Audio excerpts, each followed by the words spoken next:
Hey, what's up guys? Alex Yu here. I'm in my basement. I'm actually in my room, but man, it's freezing. It is freaking, I don't know if you can say it, 3 degrees Celsius right now, and that's cold. I don't know what that is in Fahrenheit, but 3 degrees is really cold. And I just wanted to show you guys my new setup, you know what I'm saying? It's not really much, but remember how my DVDs and Blu-rays were all like in front of the original layer of DVDs? Well, we moved this bookshelf over here. It used to come from the spot right that I'm pointing at right there. It used to be in the other room, but after we installed the hardwood, we decided to, or laminate floors, we actually decided to just move all the stuff around just to make it look better. So now this is here, and we got nothing but high definition over here. The high definition, like I said before, used to be in the very front of all these DVD cases, and then we also got all my box sets, which used to be on top right there.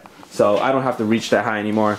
And what's really cool is that you see a HD DVD or Blu-ray case usually is that far. So, you know, one must think, well, how do you keep it from like going all the way out there? Like when you push it, you can't go further. Well, I came up with this ingenious idea. Well, I didn't come up with it. My uncle actually did. And what you see here is actually these cassette cases. You guys remember these? Because I don't. I'm just kidding. These are cassette tapes. You know, we won't be listening to any of them just because, well, we don't even have a player. Who the hell uses a cassette player these days? So that's why they're there. So I can't actually push these out, so which is great, and this is perfect. So now I got of course my foreign films, and this used to be over there, but I moved that over, so we just rearranged. So now the living room actually looks a lot more spacious. Now the thing that I want to talk about in this video, now that we're on the topic of DVDs, is that well, you know, recently there's been a lot of double dipping going on, especially with Transformers Dark of the Moon. You got to double dip because of this reason. Where is the heck is it? That's right here. See, I confused myself. I thought it was over there, but it's actually over here. See, there's a lot of double dipping going on, and you know, there's the original version, then you got the Ultimate Edition. So of course, nobody likes to double dip. Nobody likes to double dip. If you like to double dip, then you have extra money that you like to throw away. But nobody likes to double dip. And that's a fact, because all it really is the companies who make DVDs in the studios, they're basically pulling a cash grab on us. That's what it is. Because why do you need to make two versions of the same movie? Why don't you just put all the stuff, all the special stuff on the first release of it? And sometimes you got to double dip because, for example, the movie is a trilogy, and if it's a trilogy, you want to get that box. You know, you want to get that box set. And I used to be like that. I used to say that, you know, my collection is not complete unless I get that box set. I'm not like that anymore, just because, you know, I don't fall for that anymore, and it just gets costly. So I was thinking about that, how some people, you know, they have to buy the same movie twice just because they want to fulfill their needs as a collector to get that box set, right?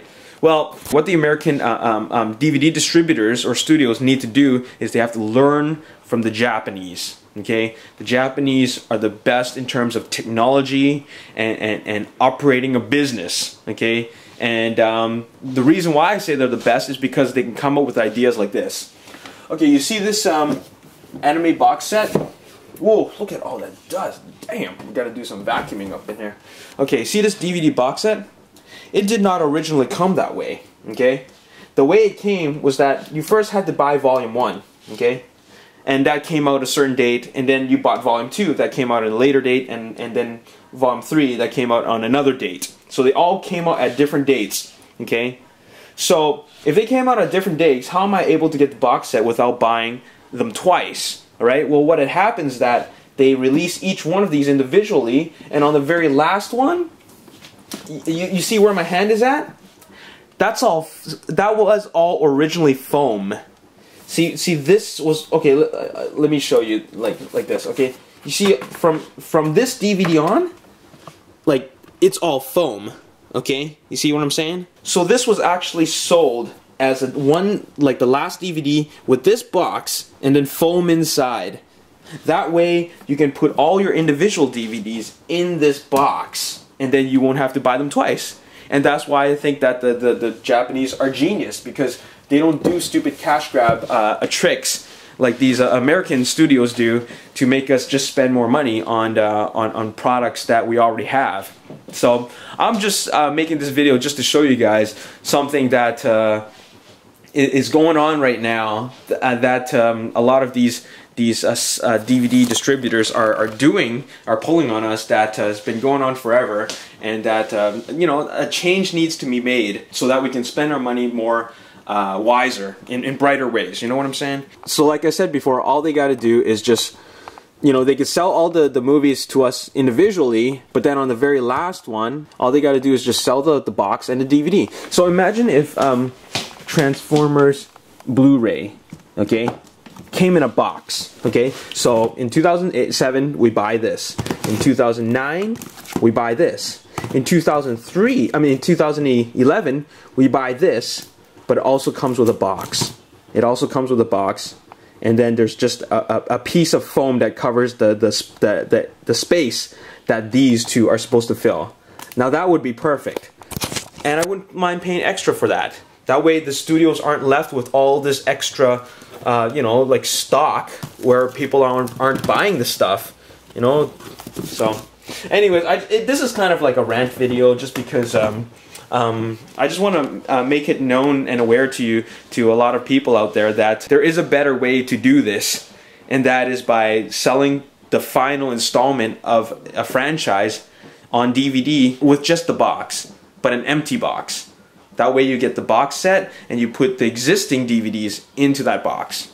And there you have it. And speaking of the Japanese, you know how when a movie comes out, the first thing you want to do is go online, and then you want to check the prices. Like you would go to the websites of like Walmart and Best Buy and Circuit City or Future Shop or wherever you buy DVDs, right? You want to check all the websites for the which is the best price.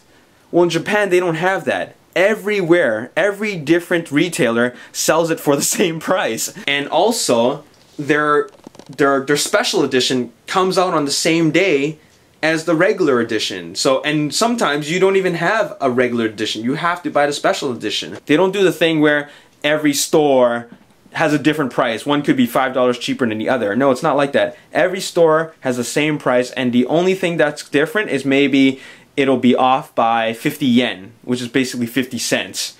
And that's it, because they got this fair market thing going on, and I think it's a great thing, just because that way you don't have to run around the city looking for the best price for these things. Anyways, that's all I have to say. That's how things are different over here and over in the other side of the map. Anyways, I'm done with this video. I just wanted to share my thoughts. This was just something really random that just came off the top of my head. Anyways, I'll see you on the next video. Peace.